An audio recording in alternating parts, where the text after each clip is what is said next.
So I'm going to talk about food.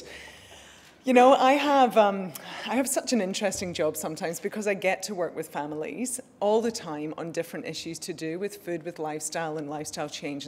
And the two things that come out are eating disorders and overweight obesity. And how do we match those two things? We have this enormous fear of eating disorders, particularly in our daughters. Yet actually in reality, and what I'm going to show you on my slides, is that what we should be more concerned about is the overweight end of the spectrum. So really what I want you to understand is how do we chart the path between these two extremes, and how do we get our kids eating healthily, have an interest without it being an obsession in having a good, strong, healthy body without it falling into being susceptible to the media images that we get in terms of what they're exposed to in magazines, in the fashion world, and on television, and how do we protect them from that? The reality is, and this is what I really want to emphasize to you first of all, our kids are getting fatter. If I can tell you the health problem for this century, it is overweight and obesity. Our environment makes it bloody hard for us to keep control of our weight. Our jobs, including mine, demands that we sit down for an awful lot of our time. We are surrounded by food. We never have to be hungry. The minute we're hungry, I can go to the back of the room and get a cookie. We now have a situation where more Australians are overweight than there are normal weight. That's frightening. And the figures are escalating. Within our lifetimes, people, it is going to be more normal. Most of your friends are going to be overweight. And being a healthy, fit body is going to be unusual. What I'm talking about is what leads us to heart disease, to several types of cancer, to type 2 diabetes. Kids as young as 10 and 11 are getting type 2 diabetes. It is not normal. It might be average if your child is overweight, but it is not normal and it is not healthy. One of the problems that we do face, however, is this idea that beauty is about being skinny. Now, these are real images. Now, when I was talking on Thursday with Mia was showing how much photoshopping goes on. But there is no doubt, looking at these images, this girl's ribs being shown is not down to photoshopping. So the problem that we face in this era of us all getting fat is that this is what we're exposed to in the media. And our young children, now I'm going to include boys in this too, because boys are increasingly under pressure.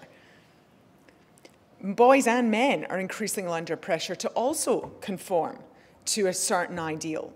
We're in this era where we have this enormous concern. And then I have girls coming to me saying, well, my friends are telling me I'm fat. I'm the fat one. I want to be as skinny as my friends are. So how do we walk this line between thinking, well, we've got to teach them that this is not normal and this is not healthy? You have to try to encourage your kids to have better role models. So the more that we can encourage our kids to have our athletes and sports people as role models, and that those of us working in the media start to project more of what is a normal, healthy, fit, strong body, not skinny. If we just look at the last children's survey we've got, the first thing I want to reassure you is that at the moment, most of our kids are a healthy weight.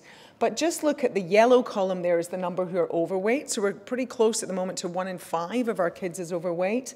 The blue is obese, and then the grey is underweight. 22% of the 4 to 8-year-olds were eating enough vegetables. Only 5% of 14 to 16-year-olds were. We're now seeing true nutrient deficiencies. I've got a child on my books at the moment here where the doctor's suspecting rickets. Rickets, for goodness sake. We haven't seen rickets since the 18th century. It's incredible, and it's because of nutrient deficiencies. We're eating food that gives us calories without nutrients. And this is what's happening in our kids.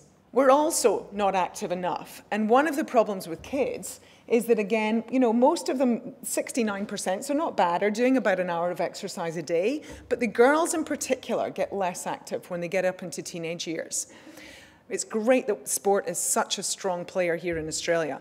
But what we do have to be careful of is that it doesn't segment the non-sporty kids to not doing any exercise whatsoever. So we have to be very careful with that it's not always about the winning. Okay, and it's not always about being particularly good at it. Even when you're not very good at it, you've still got to move. It's frightening how many kids are spending so much time in front of a screen and they're not going outside, kicking a ball and riding their bikes. Thank you very much.